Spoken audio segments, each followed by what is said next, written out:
अयोध्या के circuit house में विधायक वेद प्रकाश गुप्ता रामनगरी की रामलीला पुस्तक समारोह में हुए शामिल।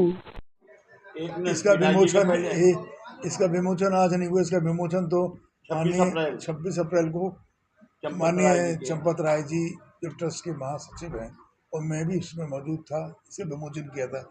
उस दिन ये जो जितने भी जनपद अयोध्या के रामलीला के प्रबंधक गण, व्यवस्थापक गण, ये सब लोग आए थे और वास्तव में बहुत ही, मैं कहूँगा इसकी प्रशंसा जितनी की जाए कम है।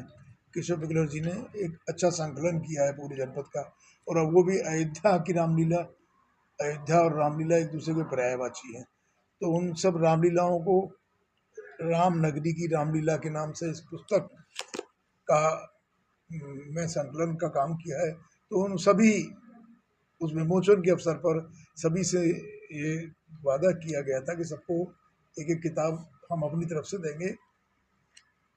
तो मैंने केशव जी से कहा कि ये पुस्तक मंगा दीजिए, इसका जो भी होगा वो मैं दूंगा, लेकिन सबको किताबें पहुंच जाए।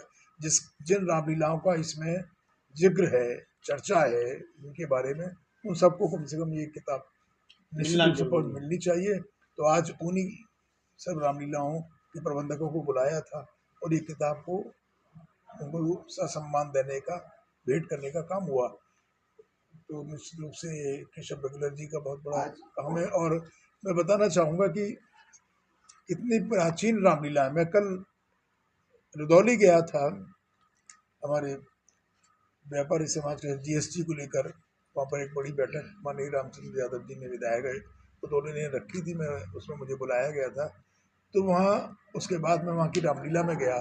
137 वर्ष पुरानी रामलीला रुदौली में। साहबगंज की रामलीला 154 वर्ष, चौक की रामलीला 124 वर्ष, 124 वर्ष। तो ये रामलीला कितने जमाने से, सदियों से होती आ रही हैं, और किस प्रकार से विपरीत परिस्थितियों में भी लोगों ने इस प्रभु राम के चरित्र का जन जन तक पहुंचाने का काम किया रामलीला के माध्यम से। मैं उन सभी रामलीला समिति के पूर्व अध्यक्ष और वर्तमान आभार व्यक्त करता हूँ, धन्यवाद देता हूँ। और अयोध्या की रामलीला और बेहतर हो, हम लोग लगातार इस पर प्रयास कर रहे हैं। इस पुस्तक के माध्यम से देशवासियों को क्या संदेश देना चाहेंगे?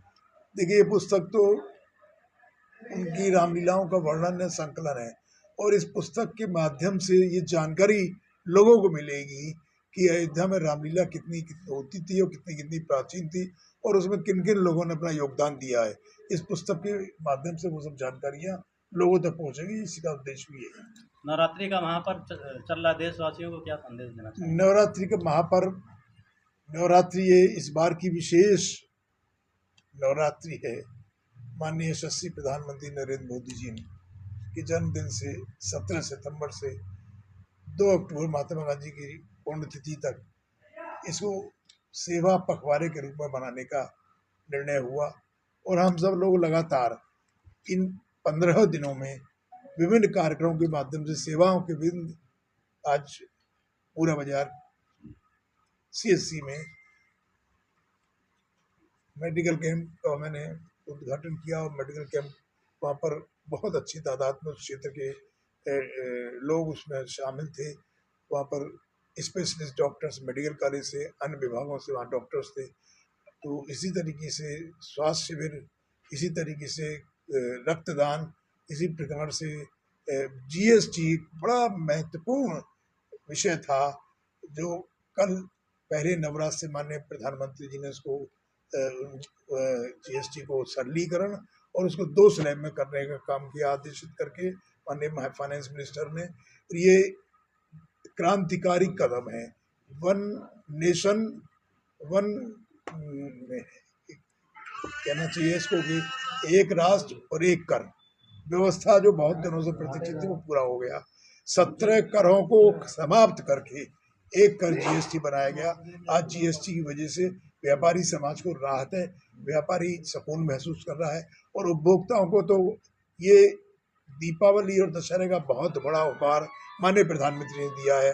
आज जो 12%, 18% जो स्लैब में थे, वो सीधे 5% आ गया और 18% आ गया। तो ये इसका लाभ आम उपभोक्ता को, किसान को, मजदूर को, छोटे तबके के लोगों, सभी लोगों को इसका लाभ मिल रहा है। तो ये इसके लिए माननीय यशस्वी प्रधानमंत्री नरेंद्र मोदी जी को अयोध्या वासियों की तरफ से, अयोध्या के संत महंतों की तरफ से, अयोध्या के व्यापारियों की तरफ से, अयोध्या उपभोक्ताओं की तरफ से उनका आभार व्यक्त करता हूँ। आज फोटोग्राफर से अपनी कुछ समस्याओं को लेके आप तक पहुँचाए।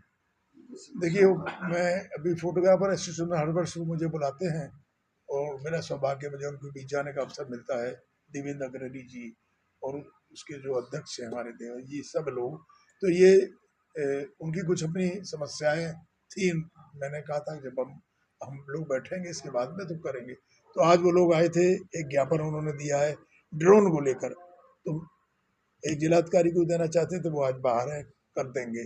तो मुझे ज्ञापन दिया, मैंने देखा उसमें ड्रोन, ये लोग जो शादी ब्याह फंक्शन में ड्रोन के माध्यम से फोटोग्राफी करते हैं, तो कहीं ना कहीं ड्रोन को लेकर जिस प्रकार से 10-15 जिलों में एक आतंक फैलाने का काम किया जा रहा है, वातावरण खराब करने का काम किया जा रहा है। विरोधी पार्टी के लोगों के पास कुछ और है नहीं, केवल वातावरण खराब करना। उनकी जब भी सरकार रही उन्होंने यही किया, वातावरण खराब करने का प्रयास हो रहा है। उसको रोकने के लिए ड्रोन पर प्रतिबंध लगा दिया गया था। कोई फोटोग्राफी एसोसिएशन वालों की वजह से नहीं लगा है। तो मैंने उनसे कहा है कि मैं बात करके जिलाधिकारी और वरिष्ठ कप्तान से इस पर रास्ता निकालने का काम करेंगे। ठीक है।